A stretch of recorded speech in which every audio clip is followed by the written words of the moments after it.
It's Platinum Max. Yo, listen. It's Platinum Max, part of the Acclaim, the Platinum Playboy, best wrestler alive, and you are rocking with the Bob Culture Podcast. Yo, listen. Platinum on the mic, and I'm coming for your ass. I'm listening to the Bob Culture Podcast. And I think it's the hottest show in the game, because them and everybody loves the Acclaim. Now, scissor me.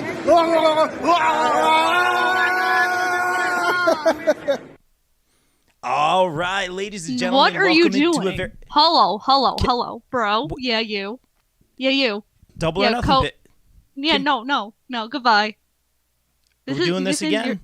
Okay, remember when I talked to you in Baltimore? We did a podcast in the middle of the convention. I left Funaki for you.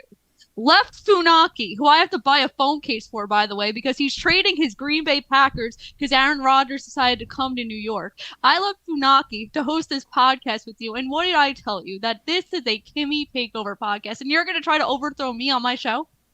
I mean, first of all, the takeaway I got from that is, how is Aaron Rodgers on the Jets? That's a story for another day. What world are we living in? Someone changed the timeline. That being said, apparently Kimmy's hosting today. Kimmy, it's all yours. Go ahead. Congratulations on graduating, by the way. There were tweets, posts. Did you not follow? Of course you didn't. Who's shocked? I'm not. Hi! Welcome to the Kimmy Takeover pod. If you see my name on this, I'm leaving in 8 hours for Las Vegas. I'll be a Double or Nothing, which is why I'm hosting this. But yeah, I'm Kimmy. Cool. Okay, so now I had to bring really, really fun people on to talk about Double or Nothing with me. So our first guest is our favorite guest coming back to the BCP, and he is from the Warren Hayes Show. Hi, Warren. Oh, when you said you invited fun people to come talk about AEW, I was like, oh, I got excited. I'm like, who's coming on? Holy smokes! Thank you, Kimmy, for the invitation. Hello, everyone. Rob, Bill, it's very nice to be here again. Always a pleasure to drop by the old. I don't know how to call this anymore though, because every time I come on, do you do the takeovers only when I come on, Kimmy? Because the last time, I do them every show. Oh, you do them every show now. Okay, so suddenly I feel less special. I mean, we could change that for you if you'd like. I could talk to Rob. I mean, this isn't his show anymore anyway.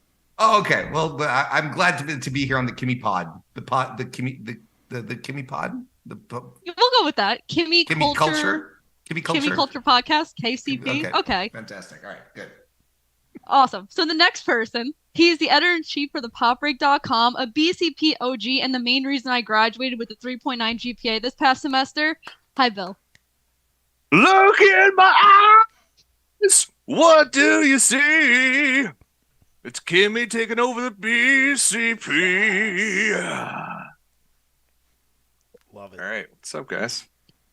I'm like, that's not as much energy as you're getting out of me this one. So that was like the greatest mashup of In Living Color and Creedence Clearwater Revival I've ever heard. That's any song ever I sing. It's those two. I got nothing else. That's it. Except if I get drunk and sing Enter Sandman, then just lock the children away because it's very scary. Sounds like a good time. It is. Okay. Cool, I guess. And Rob's here. He plays drums, and he sometimes hosts this show. I usually take over. Hi. Hey, Kimmy. Thank you for taking over, guys. Thanks for joining us. Shameless promo. Let us know, guys, who you have in the chat. We'll have some fun talking Double or Nothing. I'm so excited. Warren and Bill and Kimmy are here. I'm a little tired. I'm a sleepyhead, but I'm excited to talk to you guys. Let's do it. It's mostly because Rob had to deal with me for 4 hours on Monday as we commentated Warriors of Wrestling. That's why. Very fair. Just ask Vicky to make you an espresso and wake you up a little bit. I think she's doing a podcast over there too. So you know how it is. Just double podcasting. That's interesting. Adultery. You want to sleep? I'm not going to. Oh boy. So we have to do our reads. I'm going to be Excalibur for about 2 minutes here, guys. Yay. As always, the BCP is brought to you by our favorite store, Funkenstein Wrestling Superstore, located online at the Englishtown, New Jersey Flea Market. And the BCP is also sponsored by the No Gimmicks podcast, our new sponsor for the month. Hi, welcome.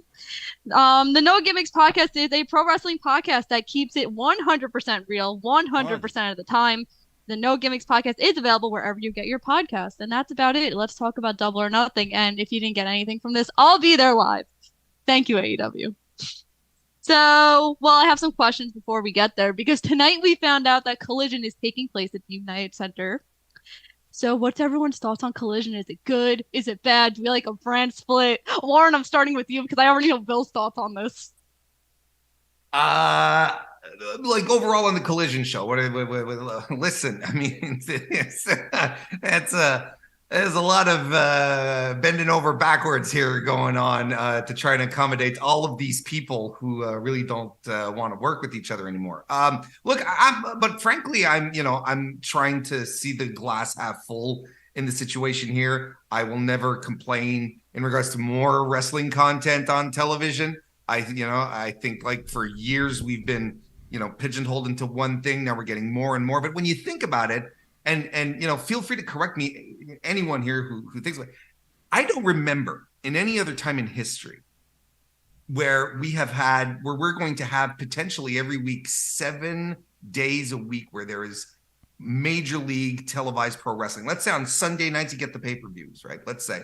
I know WWE does the PLEs on Saturdays now mostly, but Monday, right? Raw, Tuesday, NXT, Wednesday, Dynamite, Thursday, Impact, Friday, SmackDown, Saturday, Collision. And then people are going to tell me, oh, wrestling is just for hardcores. It's for weirdos.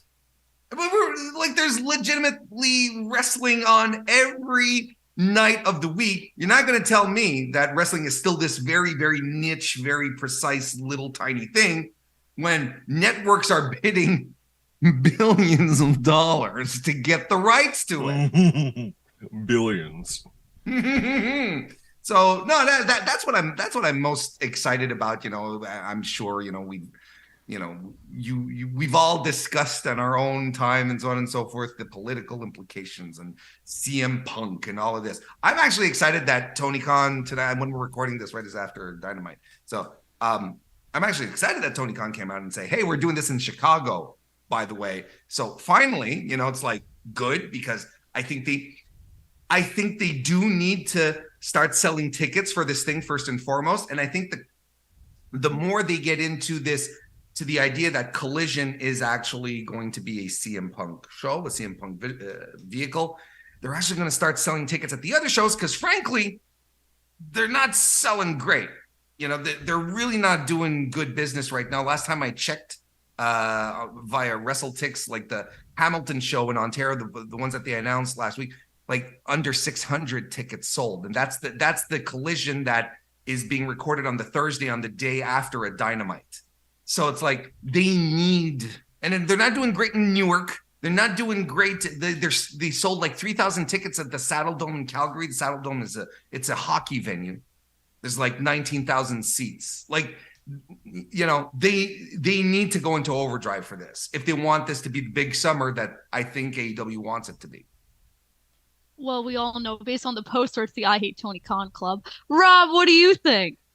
Dude, I just love listening to Warren talk, man. Most of the Collision stuff. So do I. Yeah.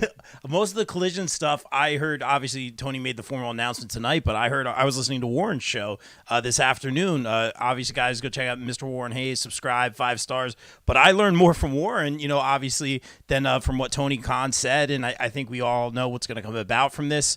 As far as the ticket things, and I am not knocking the product or the performers or anything like that. I love watching AEW. I try not to miss it every single week. I love some of the performers. I love that independent style. I love seeing the people from the independents here in the Northeast are just taking over the pro wrestling world. It's so cool to see.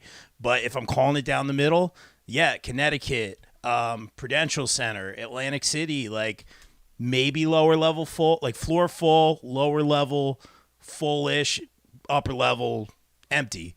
That being said, Full Gear at Prudential sold out completely. So just calling it like it is. Hopefully this will just be good for AEW and the business moving forward. And if I can just add to that before we move on to Bill, because like you said, it's not necessarily a question of the talent. I think this is a question of the general public, the general unconnected wrestling fan public who don't see the value in Collision yet. You know, maybe for them it's like, oh, is this another Rampage? What is this? I want to go see Dynamite. Dynamite is the big show. Dynamite's the flagship. That's the one you want to pay the big bucks to go see. What is Collision at this point? We have no idea. Warner Bros. Announced it last week on a business-oriented, you know, they did this for marketers. They did this for their, for their salespeople to go sell ads. So it's not for you and me and John Q. Public and Joe Beef to start watching. It's had a hell of a run in the Maritime or back in when Dino Bravo was running that thing. It was crazy. No, exactly. I mean, you know, his finisher was the slapper. It was fantastic. You know, it wasn't for everyone, so it's a very niche announcement as it stands so far. So Collision was announced last week by Tony Khan, and you can go like, okay, what is this about? And we still don't know what this is about, and we won't know until the guy comes back, really. Otherwise, it's just another show, and there's no. Right now, Dynamite is the flagship. To a degree, it's a victim of its own success. Everyone says, "Oh, Collision can be another A show." Well, that's what they said about Rampage too. So I don't know. That's why I was happy that he announced it was in Chicago. I was convinced he was going to announce CM Punk tonight because he needs to sell tickets. They need to start moving. They start moving numbers, because right now it's just on announcing a new show. It's not doing it. And I don't blame anyone for not buying tickets. Sorry. Unless CM Punk, no, it's fine. Unless CM Punk comes out Sunday after the main event, that could be something. Which would make sense. Like, anyway, yeah. Bill. I think I don't know if it's as much with Collision as much as I just want to pontificate and proliferate about CM Punk right now, and how I think the story is brilliant, because everyone will say, because most likely everything that's happening is legit, and everyone hates each other and it's a thing. But I'd like to not be a glass half full guy. I want to be a glass full guy. Because I feel like we are now, because just based on stuff I'm seeing report from Fightful, seeing from Nick Hausman's new thing, House of Wrestling, I think this whole thing between Punk and the Elite and everyone has been solved for a long time. And I've been saying this and mentioning this, and people look at me like I just did something wrong when I was a kid, and my mom be like, "William Bodkin, what are you doing?" How do you work a smart audience? You can't work a smart audience. So what you do is you take every weakness that AEW has. And what are those? CM Punk's a bad guy. Tony Khan doesn't know how to run a show. No secrets can be kept. The backstage is chaos. You play all that up, and we saw the template of this already put in play with FTR. FTR's like, "Hey, brother, we're thinking of going. We're going to go back to Hunter. Or maybe we're going to stay, or maybe we'll do the indies, or maybe we'll just, try and somehow become Bret Hart's kids. Let's figure it out." And guess what? They ended up staying. And I had someone on this podcast telling me for months, "Bro, they're signed. They're not going anywhere." But even though I had that insider information, they had me a little bit. I'm like, maybe they're not gonna sign. Maybe this is bullshit. And I think this thing with Punk has been cleared for the longest time, and I think they are using all this advantage to people be like, "You know what? He's not coming back. Tony Khan's an idiot." Like, everyone's like, it's all chaos. Everything's bad. It's bad. And then all of a sudden it's like, but maybe he is coming back. And now we had this doubt, but now, oh shit, is he going to show up? And I bet you between now and June 16th, it's going to ebb and flow. Like, something's going to come out. Oh, maybe Punk's not come back. Oh, he's got to sign paperwork. Oh, this guy's mad. Oh, that guy's mad. By the way, I do think Jon Moxley was legit pissed off. That guy I don't think works anything. And he's just like, he called him what's his dicks. You call someone that, you do not like them. But I think this whole thing with the Bucks and Jericho and stuff, everyone that has talked about this has been from that group. Brandon Cutler saying about gaslighting, Britt Baker saying something. You notice it's not like Samoa Joe saying anything. You notice it's not like Matt Hardy. Well, he chimes in a little bit, but like, it's not a lot of people chiming in. It's select people that are saying things and planting seeds and misinformation. And I think this is the modern work. And I think this is what's going to get people excited for Punk coming back. And like, there's papers being signed. Well, of course there's papers that have to be signed.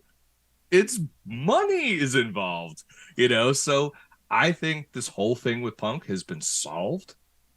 And I think we're off to the races for one hell of an interesting summer. And I do believe that we are going to get some variation of CM Punk and FTR versus the Elite at Wembley Stadium. And I think that's where we're going to lead into everything. And I think a Punk-led collision where it's just going to be, hey, here's all these people you didn't see for months. Miro, Scorpio Sky, Thunder Rosa. I think that's going to be a huge thing. You put Jim Ross there Saturday, air it at 6:05 or 8 o'clock or whatever the fuck it's going to air. And I think you're going to have a very interesting product going forward. And this summer of Punk and his cult of personality, I think, is actually going to be used to AEW's advantage, because CM Punk also needs to make money too. He just can't sit on the sidelines and quote not get paid. So he's got lawyers to pay. Oh, bills to pay. Larry's got to eat. WoW didn't exactly pan out for AJ, so we gotta do some stuff here. And I think this is all a big ruse, and I think everything is actually okay, but they're going to use this to their advantage.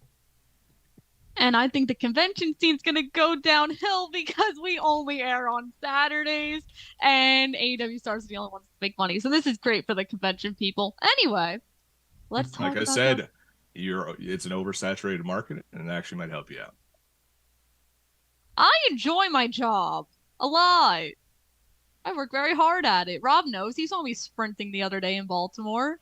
Literally the only person running across was at the Baltimore Agricultural Center. Running around.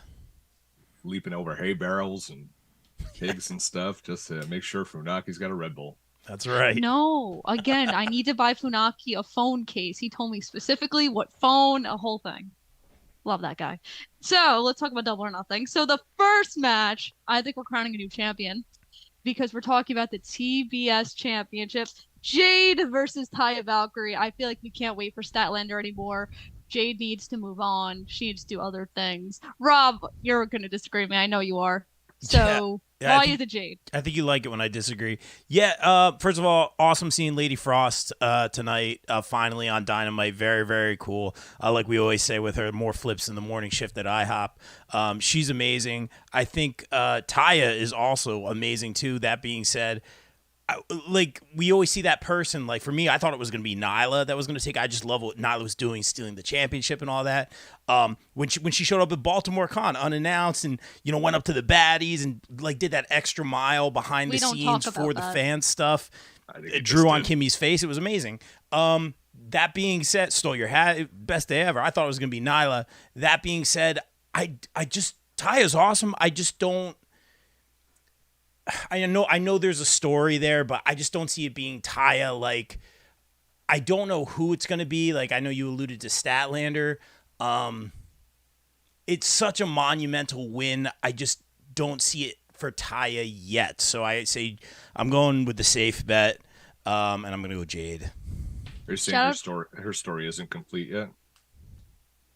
I think she's just getting started in AEW. That was a Cody thing that just went over my head, wasn't it? Yeah, it was. Yep. Yeah, it just got there. It's late. It was a vicious take. What can I tell you? There it is. Shout out to David Gold from WrestleBash, he also drew on my face. It wasn't just Nyla Rose. It was also him and his staff. Make sure to check out WrestleBash, August 20th in New Jersey. I'm working with somebody there. I don't know who. So, yay. Bill, who do you got? I got Jade. So the thing that sucks here is that we have so many blood matches here, because one thing Taya Valkyrie has always been awesome at is getting physical and getting violent, from her days in Los Perros del Mal in AAA to Lucha Underground, man. She is a great brawler, and I wish this had some sort of stipulation, a little more juice to it, because, man, they could go out. And I think Jade could hang, man. I think she really could hang. If they got physical, I think she would have no problem in there. But I ultimately think she beats Taya, and we're going to get Statlander's return. And Statlander is going to get a pop for that. She's going to get a huge reaction. People love Statlander, and I think it has to be Statlander who has to be her, because as I've been saying for a while, I think it's going to eventually be the world title is going to go to Jade. And whether that she's taking it off Jamie Hayter or she's taking it off Saraya, who, you know, if we're going to do that in Wembley, I think she's the one to do it. So I'd like to see Statlander be the one to take the TBS title off of Jade. Warren.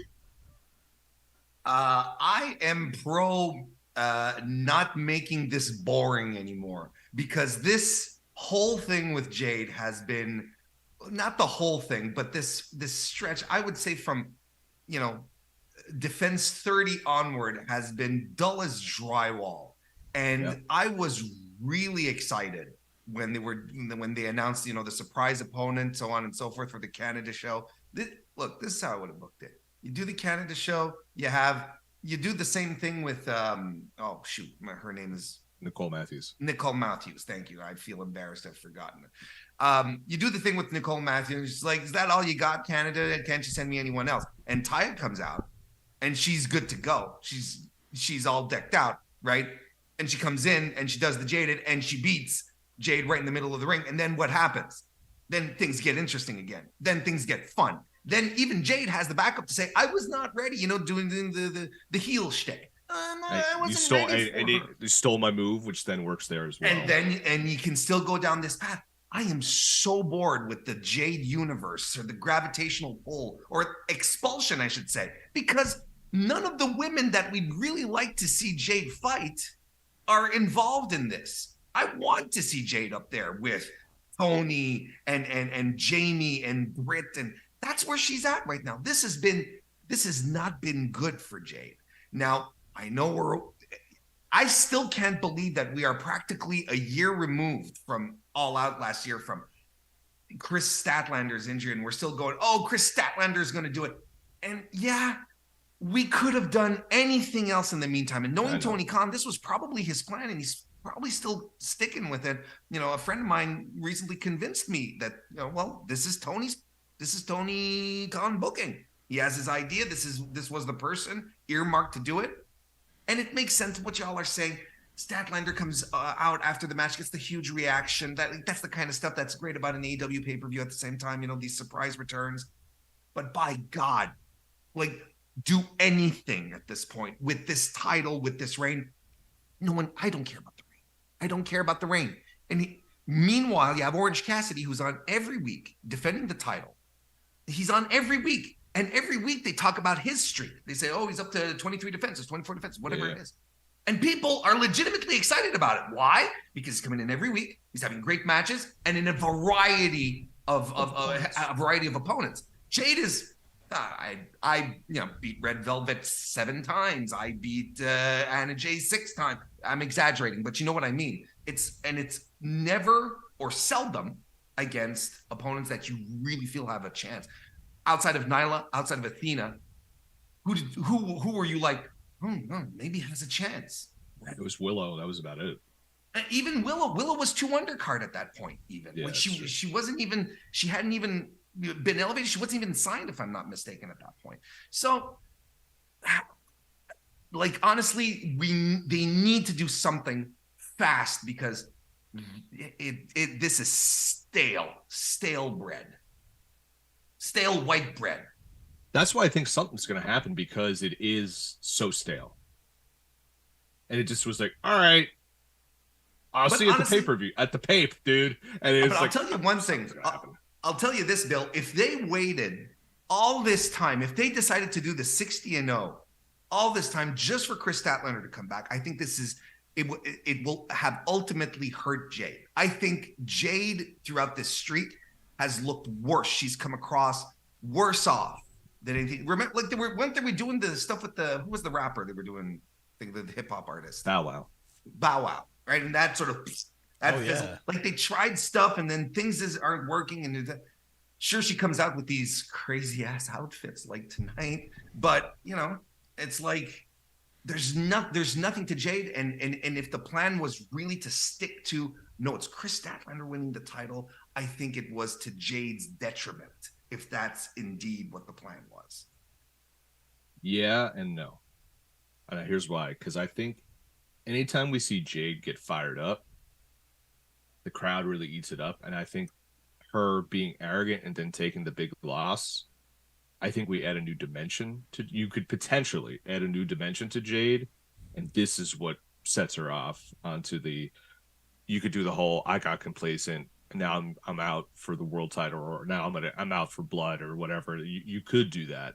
Don't know if they will, but you could do something like that. It's like the person who's so cocky and so thing. It's the anti-Goldberg, where like Goldberg lost. So it's like, what the fuck are we doing with Goldberg now? She's like, you know what? Now I'm hungrier and more motivated, and she gets physical and fight. You could. I don't know if they will. There's some rehabilitation to do. Absolutely. Yeah. That I'll meet you that way. Sure. Tony, just brother, just hire me. I'll take care of it. It's fine. Kimmy's there too. She knows what to do. Yeah, I guess so. I mean, I have contacts in high places over there. If only.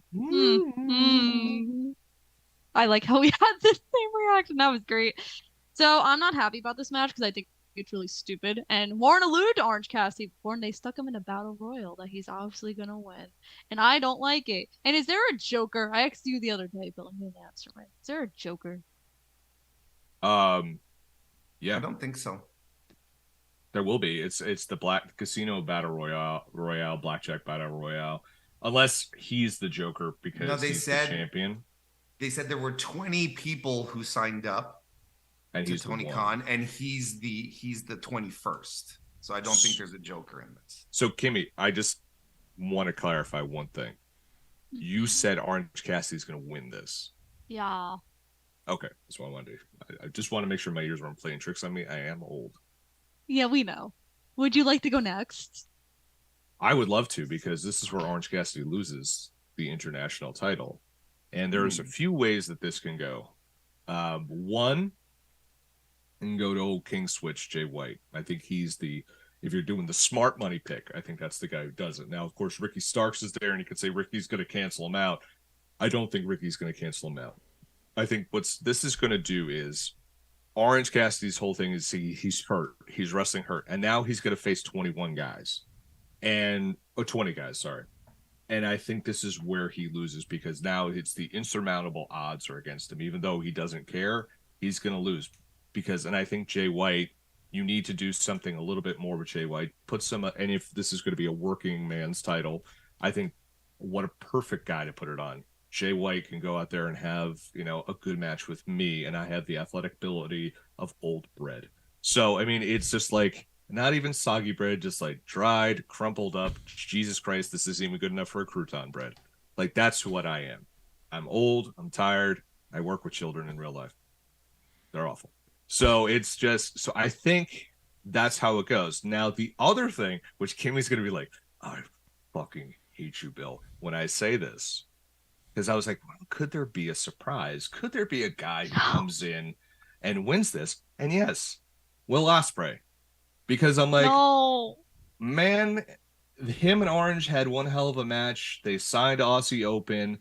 I think you could even just have an interim type thing where he wins it and then it goes to Forbidden Door and defends it against someone who's more of an AEW regular and wins that, like Jay White. Jay White, Will Ospreay. Oh man, I guess if we have to put that match together, that's what I think. I think it's either Jay White or Will Ospreay, because I don't think it's going to be Ricky, because I think Ricky's got almost 2 feet out the door at this point. So, yeah. So I'm going to go with Jay White or Will Ospreay to take it from my dude, Orange Cassidy. I don't like that one. Yeah. I mean, you don't like, because one time Seth Rollins got into a spat with Will Ospreay on Twitter, and Seth Rollins looked like a dum-dum because he decided to talk about his wallet. And luckily, Seth Rollins has improved his social media presence. Is much more, everyone likes him now, maybe because he married up. That's what happens when you married a strong-willed Irish woman. I don't know. Marrying a strong, intelligent woman, I know, only helps people. So I can only speak from history and my own personal experience. So yeah, he's better now. But you need to get over the fact that Will Ospreay made him look like a chode. So. You mean the person who's going to win the world title this weekend, Seth Rollins? That guy? I mean, I'll allow it for that, but yeah, okay. I know he is going to win. So Obviously. Bill's team Kimmy on that one. Rob, do you think Orange is going to retain? I actually do think Orange is going to retain, although I love what Bill's saying That about. means he's going to lose. That means he's going to lose, Here we guys, go, and I already here we got it go. wrong. Thanks, Rob. I do like what Bill's saying about Will Ospreay. That makes so much sense, especially now that the other guys are signed. I didn't even think about that. If there is a Joker or whatever, like we obviously know the format of the match, but that would make a lot of sense. That being said, they're not shining any light on any sort of surprises. Kimmy, do you know, just because you're good at these stats and stuff, the last I read, I think yesterday, there were only a handful of people actually announced. Like, did they announce more? I know it's 20 people, but did they announce? I saw Hobbs and like three other. But that being said, I mean, that's telling to me just in the fact, I mean, unless it is the big surprise, that's very telling to me. I mean, Bill, you said it perfectly. This is the workhorse. Even when the show started, it was, we're watching the pyro and it starts up and then you hear the Orange Cassidy theme. We're like, again, like he's kicking off. And I'm saying it's for time. Like, give him these workhorse matches and he looks great. I think it was Warren saying it on his shows, how they're playing up like the hand injury, how he's not finishing them with the punches. He was using the mouse trap and all this stuff. Mr. Warren Hayes show, subscribe. And we see more and more of that little, the most deadly move in wrestling, like the quick roll up. We saw a little roll up at the end of this one. They've been good matches. This is your John Cena Open Challenge, man. If it ain't broke, you know what I mean? To have him run through 20 people injured, not run through because it's more battle royal type, but would be interesting. But I just think, why change it? Like Jay White would be really, really cool. But again, like to fans who just know Jay White in Dynamite, like he's not even in a direct feud with Ricky Starks. Like we can go down that whole thing. And that's a whole thing I don't even want to get into. It's an absolutely direct feud with Well, Ricky I meant he literally beat up Ricky Starks backstage. Yeah. Juice Robinson screams Ricky like he's Cuba Gooding Jr. in Boys in the Hood. Every week, that's a direct feud. If you're quoting a John Singleton movie, I was going because it was by association through the funnel of Juice Robinson. That's how it. And again, I don't want to go down that rabbit hole, but you had the feud with Jericho, great, and then this is like a little all over the place. But I don't want to go into all that right now. I feel just because not a lot of the competitors have been announced for this, I feel that Cassidy is just doing this essentially U.S. Open Challenge. It's been amazing. The workhorse title. It would be cool to see Jay White be the one defending it, but I just think it's almost a given that Orange Cassidy is going to retain here. So now that I'm going to be wrong, thanks to Rob. Warren, what do you think? Well, Kimmy, since you invited me on this show, I'm going to agree with you. Because I'm going to say, I'll tell you why, but that's why I'm here. let me tell you something, brother. Let me tell you something, Mean Gene. The Orange Cassidy story that they've been telling basically since he won it last fall has been fantastic. The guy is like, it's the most perfect. It's not even like a real open challenge. It's not even like I'll take on all comers. He's just like, you want a shot at this? Come, all right, I'll do it. He's just like, and then being the big dummy that he is, he's not realizing that he's, he said it to Renee a couple of weeks ago on TV. I'm so tired, Renee. It's like, and that's the thing. He's exhausting himself. He's injuring himself because the orange punch doesn't work anymore because his hand is taped up. He can barely do the beach break properly anymore. It doesn't put people away because his arm is hurt. His back is hurt. That's why he's squeaking wins out. It's been a fantastic story. And I'm sitting here going, can you imagine the screwball heel that will come in, challenge him to a one-on-one and use all of those things against him and squeeze out of the mousetrap and win. Imagine a guy like Shane Strickland that would be perfect to do this. Yeah. Just coming in and being a weasel throughout the entire match and getting the win over valiant Orange Cassidy that we have seen his blood, sweat, and tears throughout this great run that he's had. And let's underscore this. It has been a great title run, one of the best in AEW history. Roosh would have been another great one that you could have done with this. A Royal, what are we doing? Could there be any more anticlimactic way for him to lose the title than with 20 other guys? Oh, but we have to protect Orange Cassidy. Who cares? Build a heel instead. This is what it's for. This is exactly why you have the valiant babyface in this circumstance. It's to turn around and be like, look at this dastardly son of a bitch who used all of the weaknesses that Orange Cassidy has developed over the past few weeks, months, to take the title off of him, right? To me, this is it. I hope he retains. This is more of a hope than something maybe, based in logic, because it's not that I don't want this to stop. I want this to elevate a heel. I want a heel, someone absolutely disgusting who uses everything against Orange Cassidy to pull out the win here. And it's basic wrestling storytelling, but in this case works because Orange is over. Like, people, like, as he is super over, it will work. And if you want to make something with Shane Strickland, this is how you do it. You want to do something with Roosh, this is how you do it. Straight off the bat.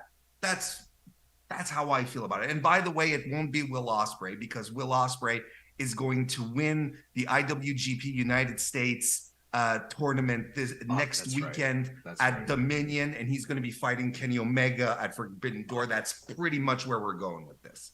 So, to wit on what you were saying, what is the most screwball heel way to beat Orange Cassidy right now? A guy who has a bad back and a bad hand, who can't save himself from going over the top rope. And imagine Shane Strickland, the guy who put the cinder block on Keith Lee's chest, Mr. I had a heart complication. I could see him doing something like taking pliers. He's already broke Billy Gunn's hands with pliers, doing something dastardly to him, just working it and just being that shitty heel in that situation. Because I do have faith in the AEW Battle Royal booking, because they're usually pretty good. And then what I would love to see, especially if Orange is actually hurt in real life, is that Strickland's like, I'm not defending against you. I won't defend against you. And then we get and then finally we get the Orange Cassidy rematch. I would love to see that. Again, Tony Khan, available. DMs are open. Let's go. You hired Will Washington, hire me. I told you how to get there, Bill. And I'm still working the angle. Yeah. So what I enjoy about your idea is that it could happen in the Battle Royal. What I don't enjoy about your idea is that it can happen in the Battle Royal. That's why this match is very stupid. But you know what match isn't stupid? The one with Sabu in it, because he replaced Bobby Fish in Undisputed Era. He is. The memes right now on Twitter are amazing. They're glorious. Oh my god. So they're basically, for those who haven't seen it, it's essentially they've just photoshopped Sabu in where Bobby Fish would be in the Undisputed Era. It's friggin' amazing. That should just be the cover for this podcast, Rob. You're already failing. Unbelievable. So, Warren, I'm going to go to you, since you like to tweet about Sabu all the time.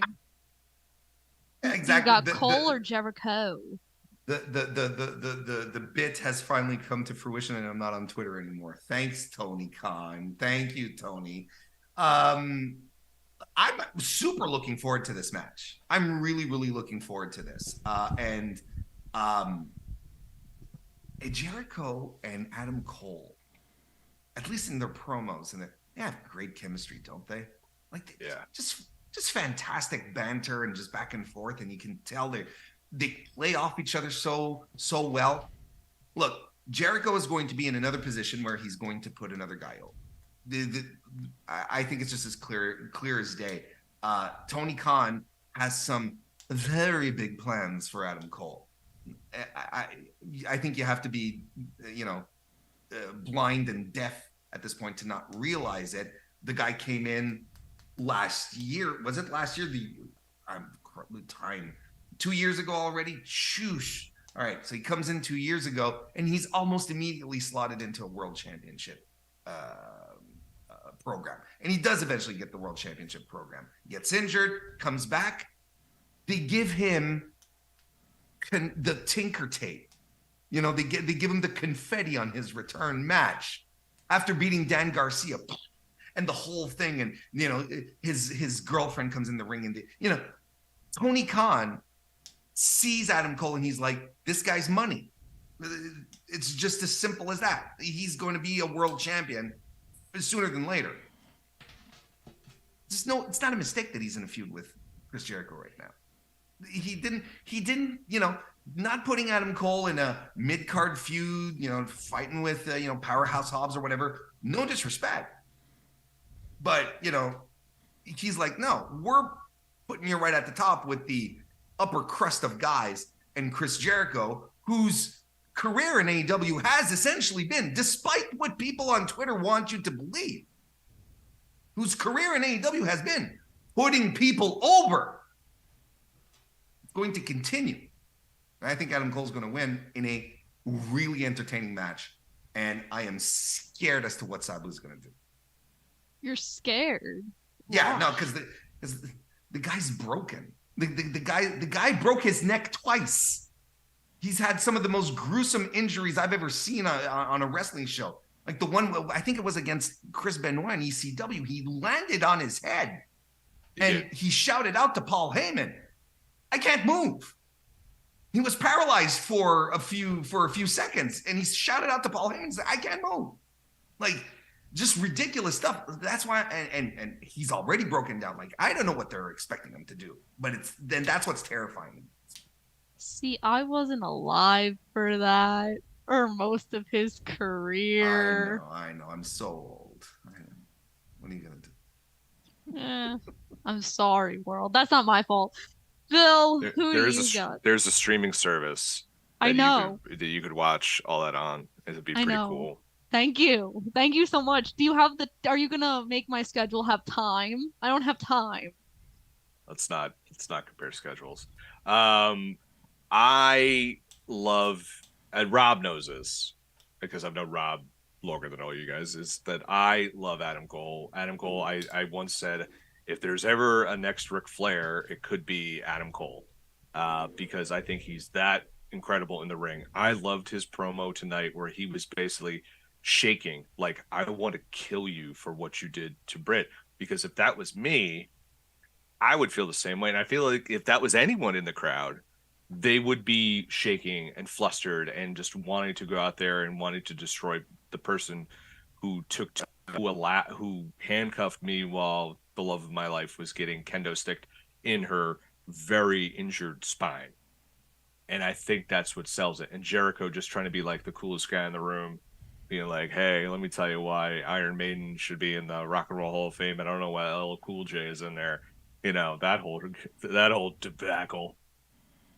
It's perfect. They're perfect together. And you're right, Warren. Like, they have the best chemistry together for two guys who've never worked together. It's like Terry Funk and Ric Flair there. They're just it's just like, oh, hey, we're back. You know, we haven't wrestled 20 years. Don't worry, we're good. I love the addition of Sabu. It's like ECW fanboy Tony Khan doing us all right. And all Sabu has to do is like one or two things. He doesn't have to do a lot. I was actually predicting a Kyle O'Reilly cameo. I'm still not ruling out a Kyle O'Reilly cameo because all he has to do is like swing a 2x4 or something like that. He doesn't get involved. He just cracks Jake Hager and steals his hat. Which would be hilarious. And I do love Roderick Strong in AEW. This is where he should have been for years. It's a resurgence for him. It's fantastic. He looks so happy. Adam Cole's going to win, and Adam Cole is the next guy for MJF. That's undoubted. So I was gonna say. Well, I'm sorry, but you could talk about other people that are involved in this match that you love very dearly. Can he win? I don't understand why he keeps on losing. I was talking about Baker, but okay. Oh no, I was talking about Daniel. Okay, so first of all, Daniel Garcia keeps on losing, not happy about it. Number two, Britt Baker they put on Rampage, not happy about that either. No. Number three. It's better than this. No, we're not doing that. They're not on the card. We don't need to do that. What do you mean yet? There's nowhere for them to go. The pre-show. No. on the card. Hang on a second. It's they're of the firm, and yeah, they are on the card. I thought No, they're not. No, they announced the Guns and All Ego versus Brothers Hardys. A and the Hardys, but I don't know when that's happening. It's not officially announced for Double or Nothing. I wouldn't be surprised it's on the buy-in. Yeah, I did hear that was a match. Yeah, that's a good point. I'm not sure where it is. That's a good point, actually. As Sleepy Bear Rob wakes up to add in, he's just like, hey, someone get me a chamomile tea. Oh. But anyway, Kimmy, I'm Adam sorry about Cole's- Danielle. Thank you. No, stop doing that. I don't want to do the dance Why? It's funny. because I don't think my neck can move that much anymore. He already sang for us. Come on, Kimmy. He did. It's But pretty I wanted both singing and dancing. That's why I was promised here. Anyway, Adam's gonna win, and then it's gonna be him versus MJF. Not Forbidden Door. Maybe All Out. Maybe there. good. You think? Here's my question to you, Kimmy. Does your girl Britt Baker, who's on Rampage this week, does she get involved in a match? Yeah. Yes, 1,000%. She's gonna get her Good question. retribution on Jericho. She's gonna hit him with the kendo stick and help Adam win. So now they're even. So it'll be like 4. What is that? 4 against 5. They'll even out. With your Kyle O'Reilly appearance, it'll be 5-on-5. There you go. How they get even. And you know Rob, who doesn't show up? Bobby Fish. Bobby Fish. Although I Rob. would love it if Jericho, being the shit stir he is, takes a fish and throws it at Adam Cole. Again, Tony Khan, I'm writing this for you. Oh, Should I tell him this tomorrow? Actually, Yes, you could do it. fucking tell him tomorrow. Fucking, Okay. you just be like, dude, my friend Bill said, get a fish, write the word Bobby on it, and have Jericho hit him with it. It'd be hilarious. Got it. I'll do that. You should do it too when you're on the media call. Oh, Bobby, yeah, that's right. I gotta do that. Sorry. Real quick, Kelvin in the chat, No Gimmicks Podcast, says Cole's going to win. And he was saying, I guess, that Hardy's firm match might be on the buy-in. I don't know if that's official. So we'll definitely look into that. A quick Sabu aside story. Baltimore Sled 2 years ago. Got there, long drive down there. I was going to get changed into my blazer and all that stuff. And they're like, oh, you can go, in this dressing room over here. Just don't wake up Sabu because he's asleep. And I said, I'm not going in there. I don't want to wake up Sabu. So I just went in the bathroom and got changed. But yeah, I think that was the right decision. That being said, man, you guys said it. Adam Cole, Jericho.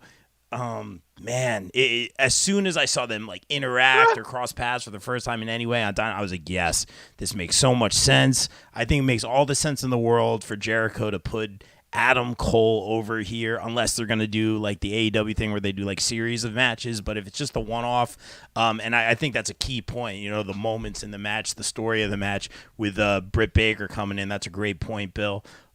Let's be real. I think Tony, just, from an outside looking in, I think he liked that black and gold brand a lot. I think he's a big Adam Cole guy. I picked Adam Cole to be the guy to dethrone Hangman, Adam Page. I picked him several times to dethrone Hangman, and I was super wrong on that. But I see the jetpack on him right now. So glad he's healthy, first and foremost.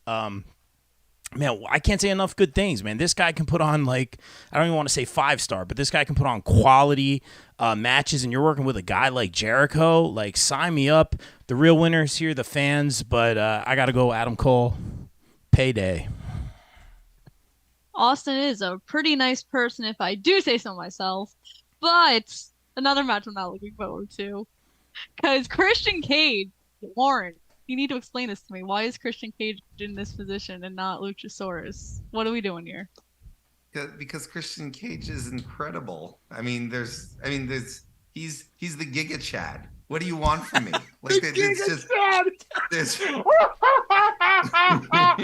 There's no other way to explain it. He's fantastic. He has been nothing but fantastic, and one of the low key great elements of what makes an AEW undercard entertaining. And I'll tell you why. Because he's the manipulator. He's the master. He's not going to be. Oh, you thought it was for this guy? No. This guy works for me. I'm coming in for the title. It's fantastic. He wears turtlenecks, Kimmy. I know. He is the turtleneck king. That all the pieces are in place, and he has real heat. People do not like the guy, and they don't need to have Bruce Pritchard in the back pushing a button to make sure that people understand that they don't like him. They actually boo him out of the building. The promo he cut 2 weeks ago, when he was with Luchasaurus, he started to talk louder as the audience got louder. We heard him fine, but there was someone there from the Mr. Warren Henshaw Discord was at the arena. Everyone was so loud, and he was just talking louder and louder and louder as everyone was getting louder. It was fantastic. So that's why he's here. Plus, Wardlow will benefit tremendously from working with a brilliant, creative wrestling mind like his, who will be able to work around the ladder match as well. Because here's the thing. No disrespect to Luchasaurus. He ain't a Christian Cage when it comes to putting the match together. And iron sharpens iron. So if you want to get better as a wrestler, you work with the top talent, which is another reason why Jade should stop working with jabrones. Anyway, but that's the idea. It's like you put him in there with Christian Cage, and he's going to guide him through a fantastic match. All of Wardlow's strengths are going to be put to the best of use. We're going to hide all of his weaknesses. He's going to look like a star, but I want Christian Cage to win. You want him to win? I mean, I know a lot of people are really annoyed with the hot potatoing of the TNT title. I don't care. I want Christian Cage to win this title and then go on a reign of terror where he defends once every 4 months. And all he does is cut promos on people as to why he is not going to why he's not going to put the belt up against them. Tell me that wouldn't be absolutely fantastic. On another timeline, it would be fucking perfect. There you go. No. Those are my thoughts. No. Yes. Wardlow's gonna win and beat this old person who shouldn't be in this match. Rob. Hey, that's ageism. That's ageism. Hang on a second. Girl, yeah, come on. That's not my fault. it actually is your fault because you made the statement. But it was funny. I don't. Someone laughed I don't want somewhere. what Warren said to happen, man. Now you're scaring me because There you go, Rob. Well, that's what I want. That honesty, no copy and paste. I it want to has- hear your beer. it has it has been hot potatoed. That's the title that gets hot potatoed. I see it continuing to be hot potatoed. That being said, I think Wardlow retains here because he's keeping that title warm for Luchasaurus. And that Luchasaurus TNT title run. Calling it now. It is going to be the next match. Is Luchasaurus going to win? Maybe. No, that's not going to happen either. Bill, let's talk to someone who has a really good elite point of view. So like Warren's right, because here's the thing about that Wardlow. No. I don't agree with Christian Cage winning. I agree with why he's in this match because Christian Cage is the master of the ladder match. He's an in-ring genius, and he can get people to hate him. It doesn't matter where this match is on the card. He will get that heat, and that's what Wardlow needs. He needs to fight a guy who is going to try and outsmart him and be sneaky, and he can get heat. And then when he makes the big comeback, he gets the win. He gets the huge reaction because Wardlow has been yo-yoed. I mean, if we're talking about a person who's gotten hot and cold, I mean, there's no one who fits that in AEW more than Wardlow. And I think you need him to beat that guy. And if Christian Cage loses, it doesn't. Quote William Shakespeare or The Rock, you take your pick. It doesn't matter because he's still going to be over. And then what's going to happen? He'll fight Luchasaurus. Rob, hate to break it to you, Luchasaurus is going to lose. I know he's in that whole Kane phase, and you're like, yes, new Kane. Who's like not a problematic Luchasaurus. mayor. No. Let's not get political. No. I like Luchasaurus. I like know, Luchasaurus. as do I, but Luchasaurus, like, he is, I mean, he's still, I think he's still got a bunch of injuries that he's dealing with. He's not young. So, and he's a big guy, so he's going to take a little longer to heal up. And so I think he'll beat Christian. I think he'll beat Luchasaurus as well down the road.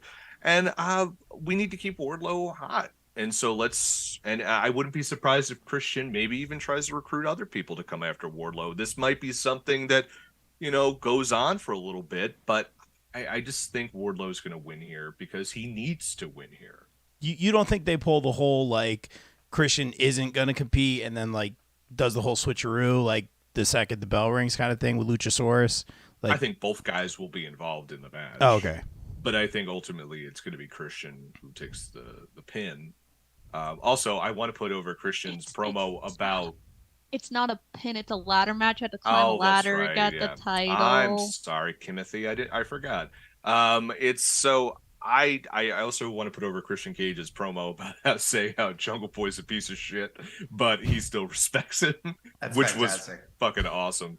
But yeah, Edge could never. We'll see him soon enough. Don't worry.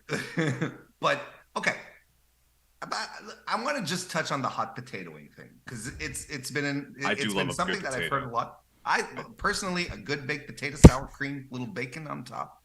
Come on, I mean, you can't beat the basics. Some chives. You can't beat the basics. How many people do you believe held the TNT title for over 100 days since its inception? 2. 0? Hold on. Just trying to remember all the champions. 1. It's actually 3. Really? Darby Allin, Miro, and Wardlow. I didn't think Miro hit 100 days. I thought he was just under. Okay. He did. So when people talk about, I don't like the title being hot potato, that's been the story of the TNT title. Like it has been, it's a TV title. So it's supposed to be defended on TV and it's supposed to change hands on TV. That's what it's supposed to do. Like, I don't have a problem with it.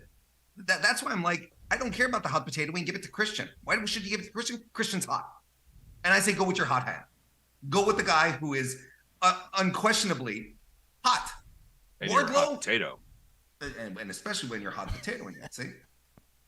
Wardlow is over. Because again, there's a lot of doom and gloom around Wardlow that I don't understand. Because people like his shtick. It works. He gets the chance. He's fine. But if I'm a promoter and I see a guy a heel, mid-card heel, getting that kind of heat, like on top of my other guys, like at the top of the card who can talk people into the building. If I can get a guy on my mid card talk people into the building, that's what I'm going with. You know where you go with it? Tell me. If Christian Cage does win it, the person you have to defeat him is Orange Cassidy. And there you go. And then he does the same thing with the international title he did with the TNT title.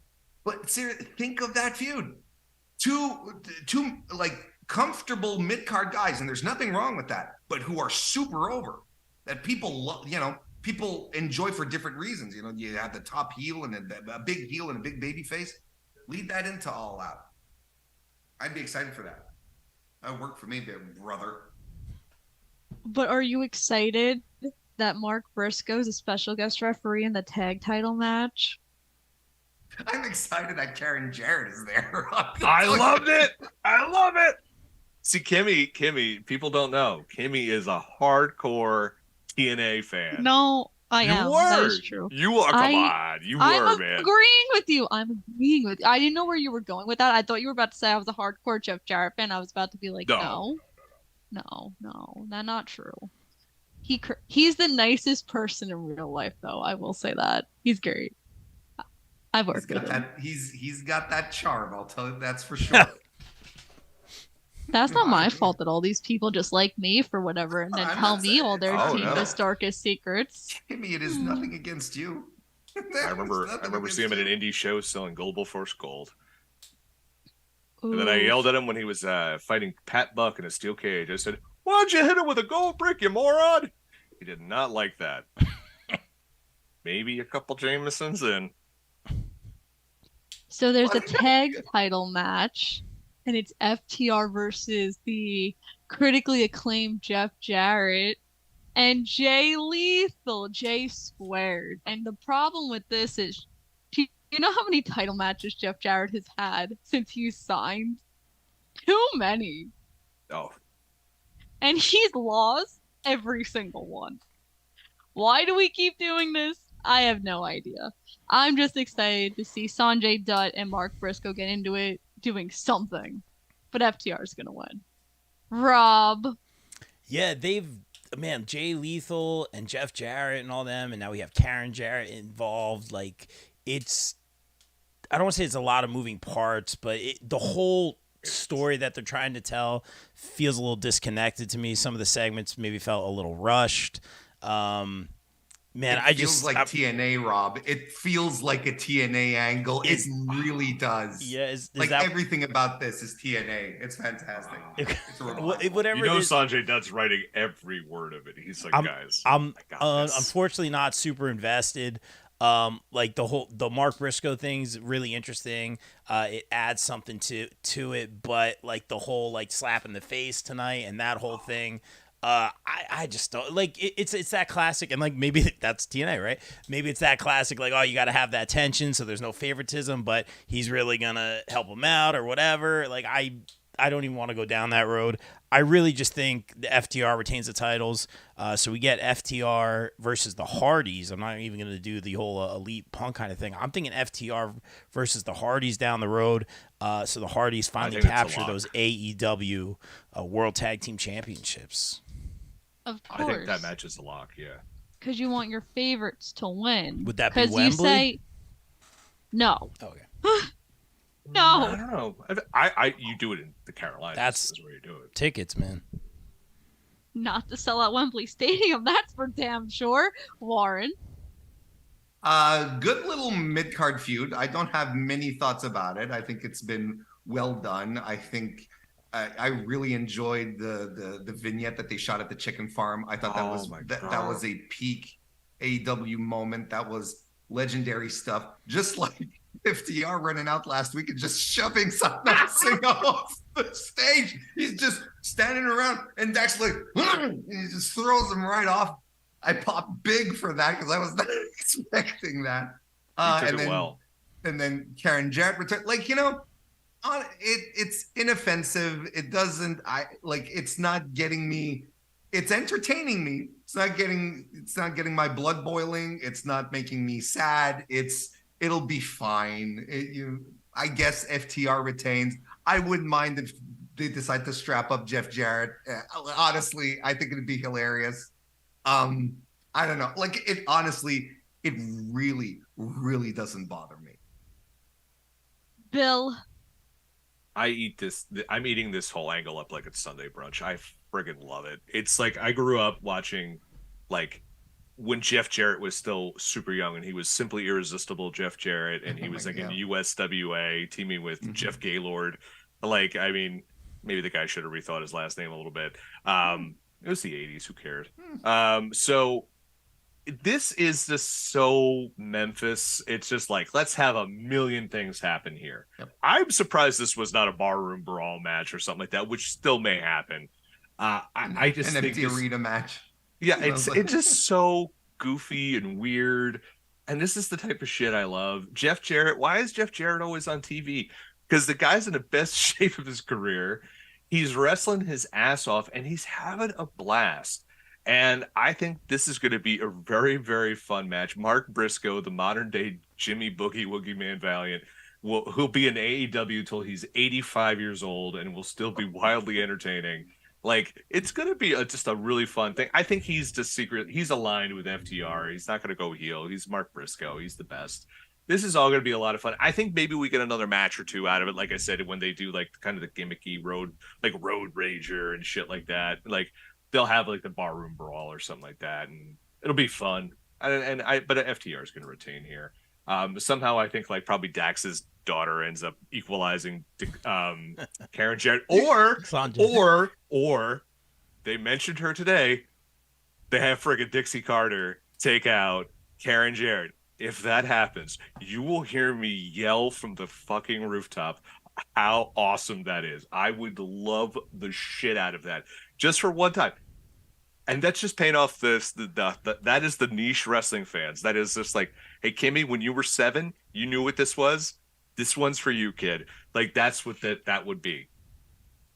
I was like 9. You're I a was little off. off. I have a degree in words, not numbers. So I mean, Me it's too. like, exactly. So I mean, yeah, Dixie Carter. Let's get that fucking cameo. Let's go. So wait, so if I get this right, I'm gonna hear you when I'm in Nevada. I'm gonna You hear you will. from New Jersey. You 100% will. Okay, I'll make sure to text you. I'll be like, yeah, I heard you. But I'm upset about this match because the champ's injured, and I don't really know what we're doing with this because she is really hurt. But then, like, why are we still having this match if she's really hurt? And then where's this blood and guts match leading to? Because I'm still a firm believer it's happening in the TD Garden. But where's everybody? I don't get it. I'm really confused. If Jamie's really hurt, don't be shocked if Tony wins here. But I don't know. Maybe Jamie will retain. I'll go with Jamie. Safe bet. Bill. I mean, I don't know how hurt she really is or not. So yeah,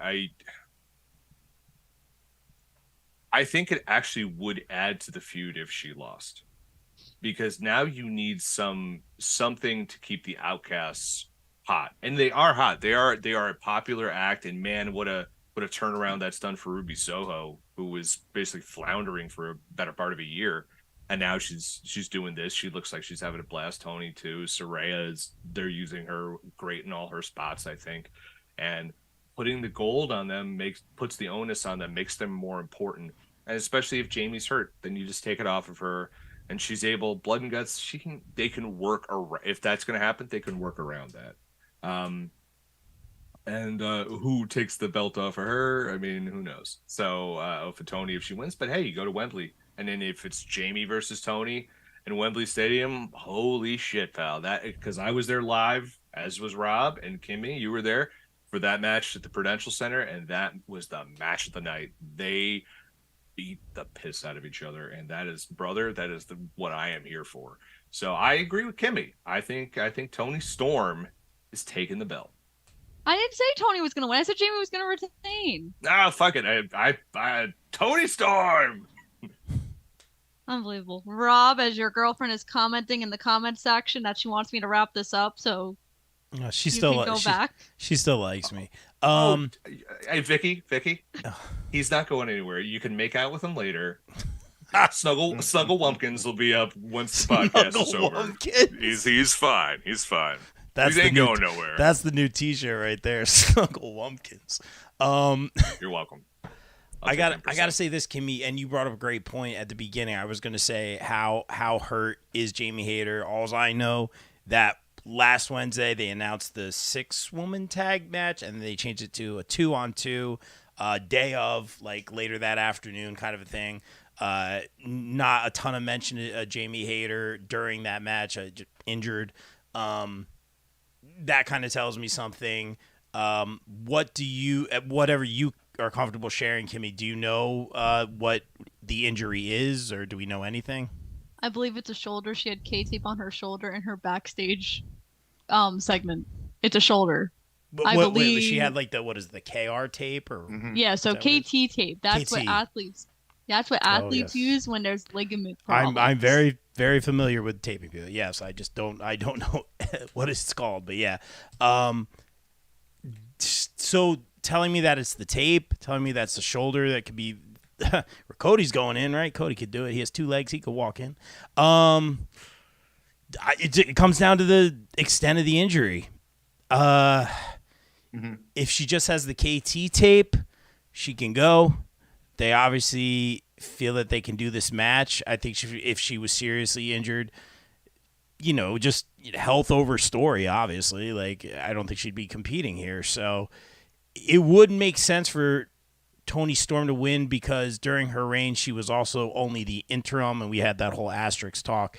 She was never the official champion. That happened when Jamie held it. And then I think Bill brought up a great point to have them fight over in Wembley. That'd be really, really cool. It all comes down to the extent of the injury, because I feel like Jamie Hayter would retain here. if the injury is bad enough, I don't think they would let her wrestle, quite honestly. Toni Storm should win it. They're also, picking up momentum with that group that Toni Storm's in. So it's the injury just kind of throws a wrench into the whole thing. I can honestly see Toni Storm winning, but if they're letting Jamie Hayter fight, man, I'll go Jamie to retain. I'm struggling with this one now. I mean, they let Britt wrestle with a non-existent back, so take that for what it's worth. Warren? I am in a very much a go bold state of mind, and I think I think the prospect of this injury, how severe it is, we don't know. Like, I can only hope. Look, honestly, I hope people are not wrestling injured. That's mostly the things. Like, wrestling hurt, okay, that happens. Wrestling injured, that freaking sucks. So are they playing this up a little bit? Everyone says it's legitimate. Is she injured? Does she need some time off? Okay, can she do a few spots in the ring and with Toni Storm without aggravating? Like, I don't want to know another Cody torn pectoral thing. I still think that was stupid. The point being is that I'm making here is that if this could be an excuse for Jamie to take some time off, because they could, in kayfabe, aggravate the injury. They could do that. And I think they need to go bold. I think they need to shake things up a little bit. I think it would be very fun for Toni to get it back. And look, there's been some signs that Toni is being positioned. She's getting the pins. She got the win over Shida last week. They put over the fact that first time in AEW history, 5 wins in 4 days for they're giving us just like, oh, here's the trail of breadcrumbs, folks. If you're paying attention, you might be able to figure out what we're going to do with the pay-per-view kind of thing. And get, Jamie getting some time off and so on and so forth. I also am very much a fan of the idea of a women's blood and guts. I think it would rule. But if Jamie's hurt, I think this is the kind of thing that Tony's going to hold off on it. And if he's going to hold off because Jamie's hurt, might as well put the strap on someone else and work another type of program in the meantime. So, I'm pretty sure everyone's like, yeah, Jamie has to return, but maybe in the circumstances, it all makes sense and it all work. And Toni Storm's hot right now. She's doing fantastic work. I don't know if y'all saw Resurgence this weekend, the New Japan show. A clip, yeah. That run-in that she had was the most entertaining part of that match. It was fantastic. And she's a fantastic worker. She's one of the best workers in the company. Let's go right ahead. Let's give the title to Toni and see where that leads us. It'll be fresh at the very least. He's good. Fresh is good. He's very good. That Warren guy. That's Going why places. I brought him back. He's good. I did it. You didn't. A good host knows. Yeah, Rob, you wouldn't, because we kicked you off from hosting. Rob who? For the foreseeable future of this podcast. Snuggle Lumpkins over there. Come on. I'm not like calling him that. Please That's don't. all you. Please don't. That's like, it used to be Thirst Trap Jones. I mean, come on. I knew that. That was my time here. So now we have the match I'm most excited for, because I could be on TV in Anarchy in the Arena depending on where my seats are. Isn't that crazy? I know. That's awesome. I would be very excited to see you on TV. Are you going to text me and be like, look, I saw Kimmy? I would. Okay. So I think this is where me and Mike disagreed for our article on Friday. I think the BCC are going to win because Takshida's going to come out and cost the Elite. And Don Callis' masterminding plan. Bill? So I have all sorts of Bill's wacky waving inflatable theories on this one. So I think there's a lot. So I wonder how hurt Bryan Danielson is, because we haven't seen him get physical since the Iron Man match. So I wonder if a certain junior member of the BCC, old Mr. Shooter, Shota Umino, shows up to help out, be like that extra guy, because he's still around. I could see that. But my big thing is, I was like, oh man, what could the Elite do that would be cool? Then I remember something a Tennessee two-step and son of a bitch said. Anyone that comes out of a box is immediately over. And what better way to do it than an Ibushi in a box and have Kota Ibushi show up and help out his golden lover, Kenny Omega, at that show? Because remember, they're like, hey, because they have all sorts of stuff, there's like, oh, we're smarter than you, we work harder than you. And let's face it, the Bucks, Matt Jackson is very hurt. So they might need that help. So I think like we might see some additional people in there. So that's my big theory, is that either Shooter or Ibushi are going to be some sort of special guest cameo. And my God, if Ibushi shows up, that place is going to go fucking insane. And it should. I think the BCC is going to win this, because I do think Don Callis somehow gets involved. I don't think Don Callis manages the BCC. I do think he is involved somehow with whomever the next feud for the Elite is. I do think that's somehow does involve Takeshita, possibly Ospreay, possibly other people. And I would be very excited to see. This match is going to be amazing. This match is just going to be a celebration of fucking violence, and I am so here for it. Last year's was awesome. It really was. Eddie Kingston with the gas can. Oh, a forever visual. And it's such a shame when he's hurt right now. But yeah, he'll be back in 6 weeks. They announced on Ring of Honor TV. He'll be back in 6 weeks, my dude. It's okay. Good. And then so I'm gonna go BCC. Good, your team Kimmy. Good, your team Kimmy. Tell Mike that. Warren. Mike doesn't care. I think he does. Well, Mike doesn't care. I'm not gonna tell him he doesn't care. I'll tell him. We're talking, here I am talking about, hey, let's do bold. I'm in a very bold mood, and you guys are talking about the BCC, but which I consider to be bold, because I consider in this situation you have to go with the happy ending. You have to go with the Elite, reuniting, everyone's friends again. Kenny and Hangman hug at the end. That that's what everyone wants. That's what people want, and AEW has a tendency to give what the people want. And I think we move from there. I am in love with the idea of Kota Ibushi showing up to help out.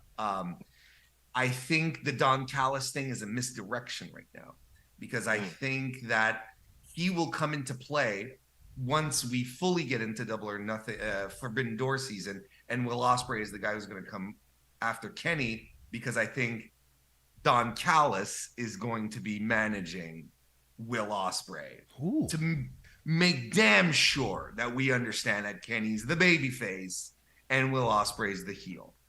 I was wondering if he was going to manage Punk, because I'm like, whoa, you want to get fucking ballsy. I've got theories of Stokely Hathaway and Punk. Yeah. I'm just saying. But as it stands right now, your lips to God's ears on that one. But as it stands for Anarchy in the Arena, I think there'll be some surprises, and I think Kota Ibushi is one that you have. This is kind of what makes AEW pay-per-views fun, is when you have these. We were talking about Chris Statlander, and we're probably going to talk about the other guy towards the end of the show. Kota Ibushi showing up is just going to blow the roof off the place, because that's another thing everyone wants. And you get the Elite, the complete, not the complete version of the Elite, because Cody's not there, but and neither Flip Gordon's not there either. He was never in the Elite though. Flip was never. Oh, please never, please never. But that's the point. I'm just ready to sit back here and enjoy. I think the Elite should go over. Anarchy in the Arena last year was one of my top 10 favorite matches of the year. It was, and I'm super stoked for this, and I'm glad they're bringing it back. I'm glad hopefully they're going to make this into a Double or Nothing staple, where it's like, every year you look forward to it and you see what they're building to, and you're like, this is where we're going to. I'm so excited. And as good as last year's was, look at the guys who are in this one this year. It's going to be even nutser. It's going to nutsoid, nutserer.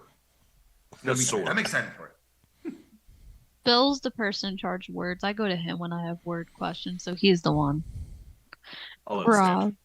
Right. Rob. I'm changing my answer to Tony Storm.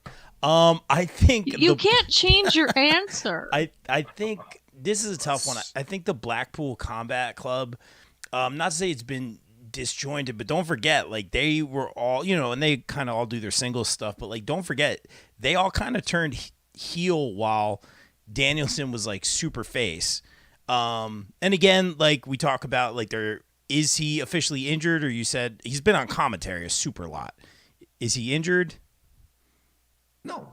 Oh, I thought Bill said that Danielson was injured. Well, he hasn't had done anything physically. Oh, okay. So it's assumed there might be something. So I'm just wondering how healthy. Okay. Or consider this two things. First of all, he carried the company on his back for the first quarter of the year leading into Revolution, just having balls to the wall matches every week. So if anyone could be like, hey, Tony, goes up to the boss and says, hey, Tony, I'd like to sit this one out for this build. Is that okay? Tony would be like, sure, no problem, pal. And I just had, tinfoil hat conspiracy brain going, not doing any matches, being as little physical as possible. Is it because he's preparing his body for the G1? Damn right he is. This guy. Interesting. Oh my God. Yeah, that's a bitch. That's a great point. And also, it's like, how are they going to do? Because we already started talking about it. Some of those forbidden door theories, like what are the matches going to be? We talked about Ospreay. We talked about Omega. That plays a lot into it. I think basically just because Hangman came back, I'm going to go. It could honestly go either way in this one. This is just going to be chaos. I think it's going to be a lot of fun, but they're all going to hit their spots, but they're all going to do some crazy stuff. I think. I'm going to go with the happy end. I'm going to go with Warren. I think the Elite are going to win this one. And you just brought up something really important, Rob. The fact that Hangman Page came back and the promo he cut last week was, we're the heart, we're the soul of this company. We built this, this is ours. Let's be real, friends. AEW has been through tumultuous times recently. I think the Elite, the guys, right? Their name is the name of the company. I think we need to have a moment where the good guys, the you know what I mean, the good guys, the baby faces. I'm not taking sides here. We need the good guys need the win. The company needs a win here. We need to show everyone it's like, yeah, you know what? You all love All Elite Wrestling because of these guys, because of what they represent. Here we go. We've been through terrible things since last September, but now let the healing commence, kind of thing. Not if this is leading to blood and guts. Well, that's another way of healing.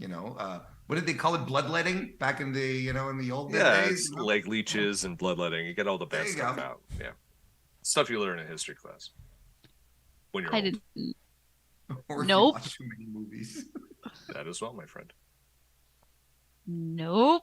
Main event time. That's right, Rob. See, I got through all of the matches besides the main event. I'm not forgetting a match, unlike Rob would, because, like I said, Rob is fired. Unless Bill's about to correct me. No, Yeah. I'm good. I mean, they still might announce a match. I think they're going to actually keep them tight. I don't think they're going to go with the supersized cards anymore. Good. I'd like to have a fun night out of Vegas after this pay-per-view is over. As a 21-year-old, I don't think that show going late is going to stop you. No, it not. As we're all falling, as the three of us are all falling asleep. Brother, I can go for another 3 hours. I'm good. Yeah. Because you're old. Correct. You're all old Well, I am. people. I am, but yeah.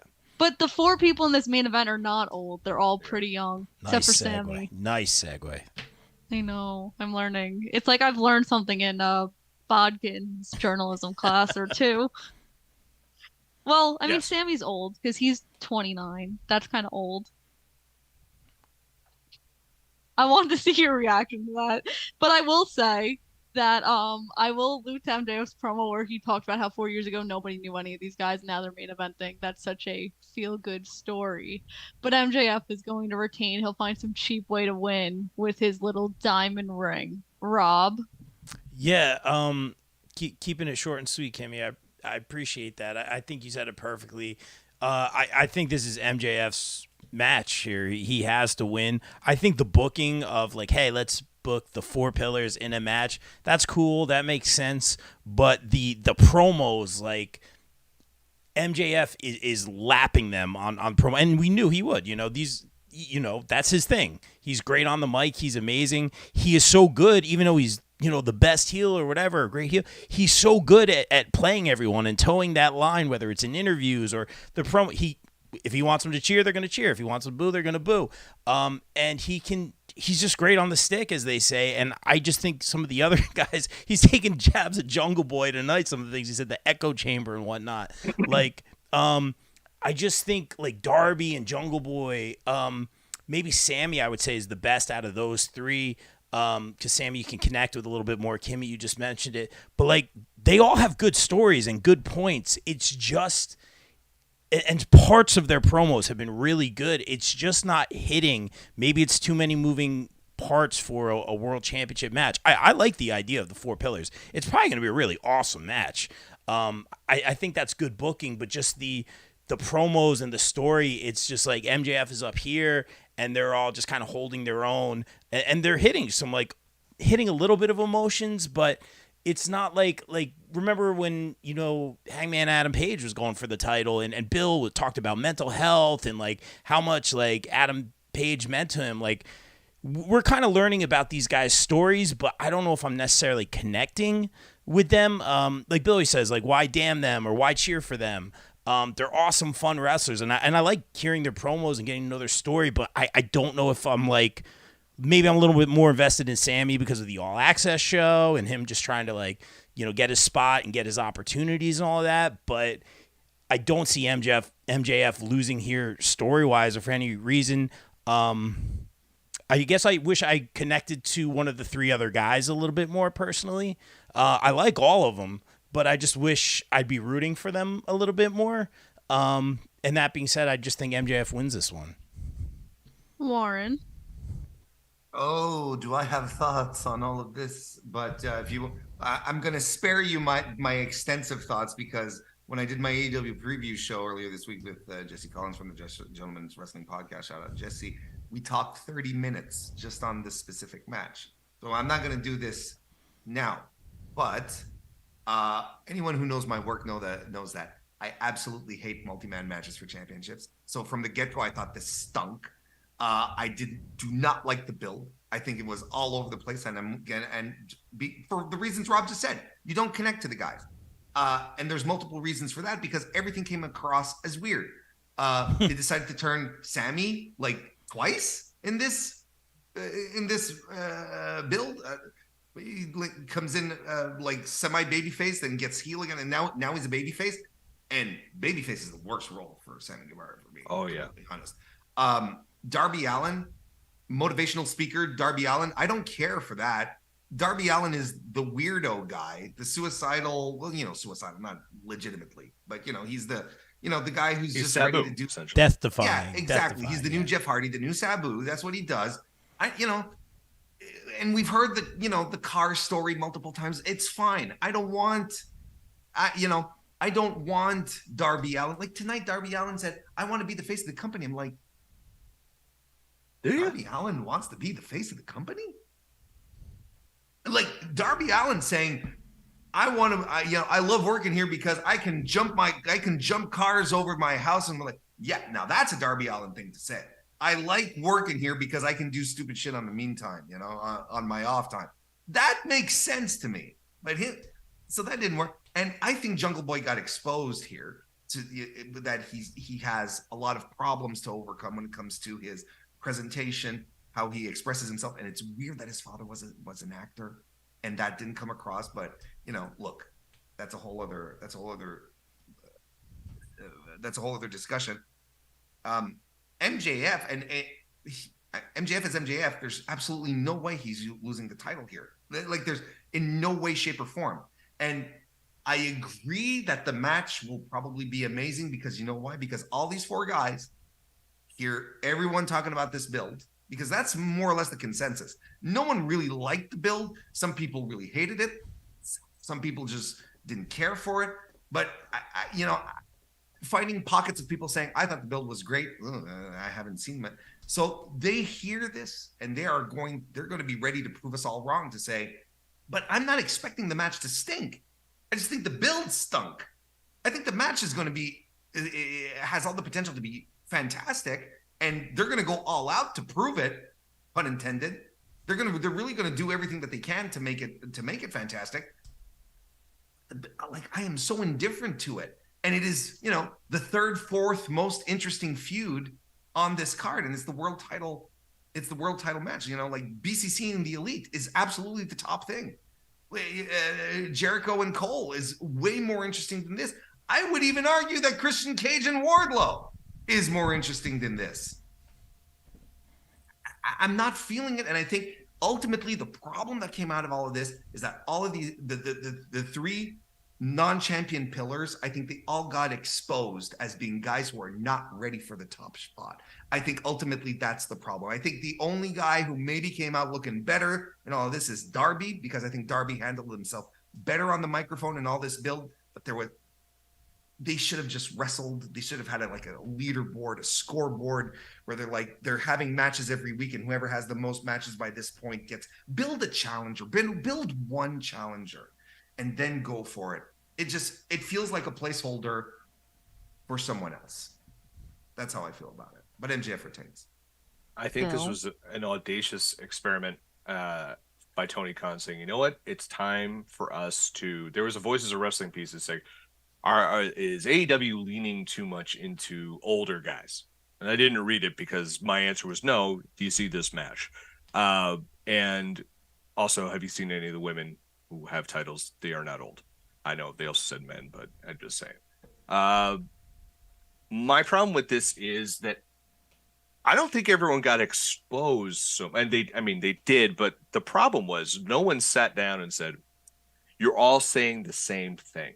Mm-hmm. And so everyone, if you ever listen to any of the auditions or like interviews people talk about when they were doing promo class or tryouts for NXT in front of Dusty Rhodes, everyone's just like, here's my struggle. And instead, there were other people who were just like, I'm going to just be a character. And those are the people that stood out. And not all of them had successful careers, but they stood out.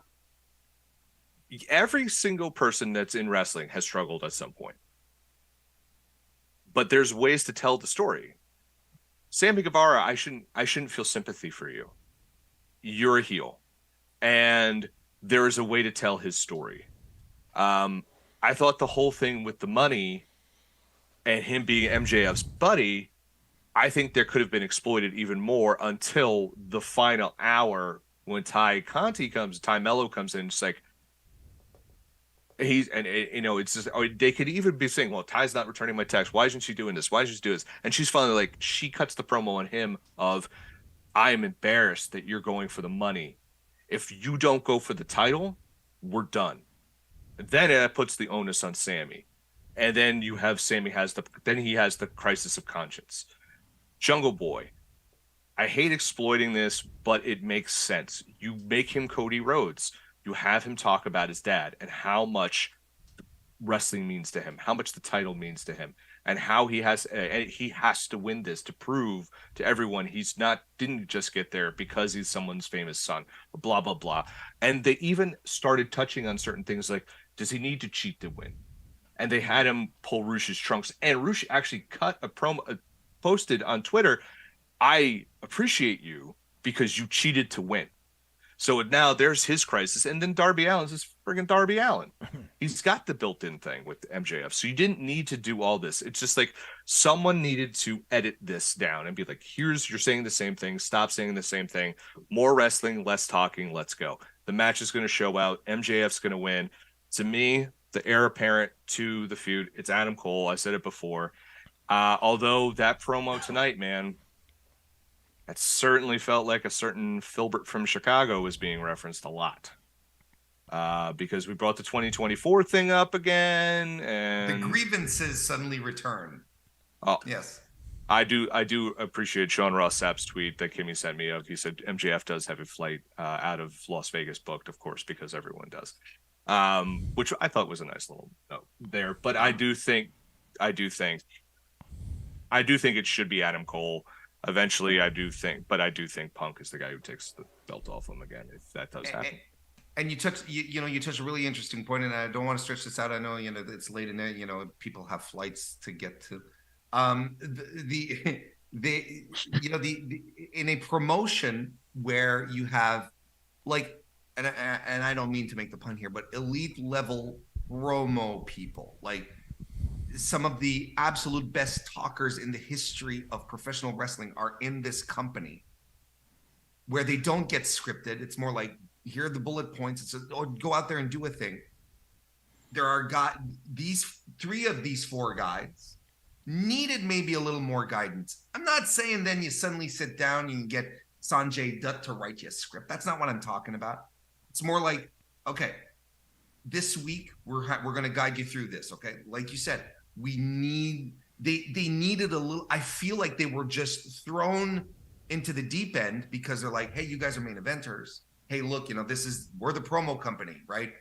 John Moxley, no one scripts anything for him. Look at what he does. Eddie Kingston, nobody scripts for him. Look what he does. MJF, so on and so forth. So I'm convinced that the main problem here is that they weren't guided enough. They weren't given enough direction into making their promos feel fresh, and they were mostly left to themselves, which I'm assuming is an overall attitude that you have in AEW, because no, there is no writer's room. There isn't someone giving you a script that you have to read off of memory. There's none of that. And I think it's a bummer, but it ended up failing out. It's insane, Warren, because if you think of all 3 of those guys had Jericho, Sting, Christian backing them at one point. How are they not getting with those 3 guys? I know. Or them saying, just get with those guys, figure something out. I know. And y'all are talking about Adam Cole being the next guy, but I am convinced CM Punk is showing up after this match, and they're lining it up for Double or Nothing, maybe even Wembley, because he still owes MJF. He owes MJF a match. He still owes him. You're saying at this event after the main, he should not the Chicago show. He shows up here. He shows up here, and then they're going to start selling tickets for the Chicago show because MJF owes him. He owes MJF. Excuse me. He owes MJF a match. I'm convinced this is where we're going. Fully convinced. What'd you say, Kimmy? Fully convinced? Oh man, hold on. No, I'm quite convinced. Fully I could be wrong, convinced? but I'm convinced. Okay. I had to I fix could my be whole wrong. thing. I don't know. I don't know if so that mean Punk gets the title back, or is he does the job for MJF? No, I think he should. I think he does the job to MJF. I think that's the thing, because he had. If you remember, MJF when there was the whole thing. MJF walked out of the company, right? And then Phil had the title. Then they had the whole thing with John Moxley happen at that All Out, and then MJF came back as the Devil, right? Which was supposed to set up for Full Gear, and Punk won the match against Moxley, so it was supposed to be MJF versus Punk at Full Gear, and MJF was going to get the belt back. He was going to win the belt off of CM Punk, I should say, not get the belt back, but win the belt off of CM Punk. But then CM Punk ate some muffins, said some things, threw some chairs, and next thing you know, we got John Moxley, and MJF. So the Punk still owes MJF, a clean, flat on his back, looking up at the lights win. All right, I got you all thinking here. There you go. Adam Cole is going to come. Cole will be fine. But I don't think it's the next program. Wembley, All Out, especially if they do All Out the week after Wembley. There's one of those two. Wild. There's one of those two that has to be a major, major event. Kimmy, do you mind if I ask Warren a bonus question? Sure, go right ahead. So what do you think when Goldberg shows up in AEW? What's fun? Was nice, nice knowing y'all. We'll talk to you. Never. Never. Damn, that's upsetting. Can't even run a tractor properly. What do you expect them? What do you expect them to do in the ring? Jesus, can't even work the machinery on his own damn farm. What the hell? That was so bad. I saw that picture. I was like, bro, what you doing wrong here? I don't get it. I thought the locker had come back to get him. That's what I thought. Oh man, that car window came back for him, but this time it's his face. That's our podcast. Now it's our shameless promo time. Rob, why don't you go first and tell them all your fun, crazy things you do? Listen to Warren's podcast because that's where I get most of my information. It's really good. Seriously, listen to Warren's podcast, Mr. Warren Hayes, but also follow thepopbreak.com where all y'all write some great stuff. Long weekend. I got another long weekend coming. Little wrestled out, I'm not going to lie, but seriously tired, but I had a ball picking your guys' brains and chatting with y'all tonight. Thank you guys for staying up. I love talking to y'all. Bill, tell us all about the website I write for you on. Yes, I am the editor-in-chief of thepopbreak.com. We've been doing this for 14 years. Check us out every single day. We're in concert season right now. Buddy, businesses are booming. We just shot Blink-182 at the UBS. Got all sorts. That came to us like out of the blue, like at the last minute. So then there's all sorts of great stuff we're shooting this summer. Just go to the Pop Break. I'm also the co-host of Socially Distanced Podcast, which drops every single Friday on all your favorite streaming platforms. Right now, we're in our Indiana Jones review series. We're going to a Mission Impossible review series soon. And we talk about all the big movies, all the big shows. We'll be doing that. I am the Bill and the Bill versus the MCU podcast, which is on the Pop Break Today feed, where we are rewatching. I rewatched the MCU last year. This year, we're doing the Defender saga, and we're going to Agents of S.H.I.E.L.D., and we're going to be talking about Guardians of the Galaxy Volume 3 and Quantumania for our next episode. I have a music podcast called Anchored in Asbury. Check that out on Pop Break Today as well. But most importantly, follow the Pop Break on Instagram, Twitter, at the Pop Break. Warren. Mr. Warren Hayes Show is the name of my podcast. It has my name in it. And I record live every Tuesday night at 7 p.m. Eastern on youtube.com/Mr. Warren Hayes. And then there's the video on demand that's also available there. You can also listen to the Mr. Warren Hayes Show on your favorite podcast application, Apple, Spotify, Stitcher, etc. It's out there. Hey, even Amazon Music. I'm even on there. That's pretty wild stuff. I also do an AEW Dynamite review every Thursday. That is going to be out tomorrow at some point. So I always do it the day after. So that's going to be released tomorrow as well. And, if you want to hear more previews about AEW, I already have my AEW Double or Nothing preview set up as well on the Mr. Warren Hayes Show podcast. So check it out. But most importantly, thank you so much once again for having me on. I always enjoy having the opportunity to pop onto the Kimmy Culture podcast. It's always a blast, and I'm always very appreciative when I get the invite. So thank you very much. I appreciate it. It's all about the KCP here, man. That's all we're here for. We're not here for Rob. So I had to wait till midnight to do mine because today's a really, really special day. And I'm upset that I can't celebrate it with my dad. But today he's officially 12 years cancer free. Wow. That's amazing. Hey, Mr. That's So awesome. Cool. That's He's so sleeping, awesome. so Good I for can't him. scream. But yeah, 12 years. I had to wait till midnight so I could give him the shout out because I promised him that. Since I'm not here all day because I'm going to Vegas in 6 hours. You can follow me on Twitter, Kimmy_So Kool, if that's okay. Well, usually it's my name, but I changed it because I'm counting down to my flight. Now, it's convention season. It's, as Bill calls it, oversaturated thing season. So in 2 weeks, I'll be in Jacksonville. I'm not even working this convention. I'm just going to go to Jacksonville because why the hell not? But if you're going, you can check out Funaki and Tony Storm and Juice Robinson and Haku and Kenta and Britt Baker and Soraya and a whole bunch of other people. So if you're in Jacksonville area, go check that out. Icons of Wrestling, July 1st. I'm working with Britt because I just need to work with Britt every opportunity I get. That's at the 2300 arena. Nia Jax is going to be there. Sammy Guevara, Ty Conti, Lita, some other people. So go to iconswrestling.com to figure that out. Warriors of Wrestling's next event is June 10th. I won't be there because I'll be in Jacksonville, but I'm sure me and Rob are going to do commentary for it at some point in our hectic ass schedule. Yep. Oh, you're running. Oof. That sucks. But we'll do it. And Diamante's gonna be there. And it's at Fun Station, so if you're in Staten Island, check that out too. I do a podcast on Ring of Honor, guys. It's called All Things Honor. It drops every Friday. Not this week, because I'll be in Vegas, but after that we'll be back to our regular schedule. I write on the pop break. I do lots of things and whatever Bill tells me to do. And I'm here yelling at Rob every month, which is so much fun. And when Rollins wins the title this Saturday, I will be screaming my lungs out on the strip, taking a drink, because my man, 4 years at heavyweight gold, he's bringing it back. And that's about it. Yay.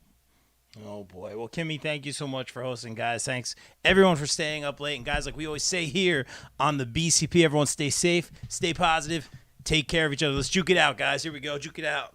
No. All right. No. Yeah, there we go. No. I always don't know about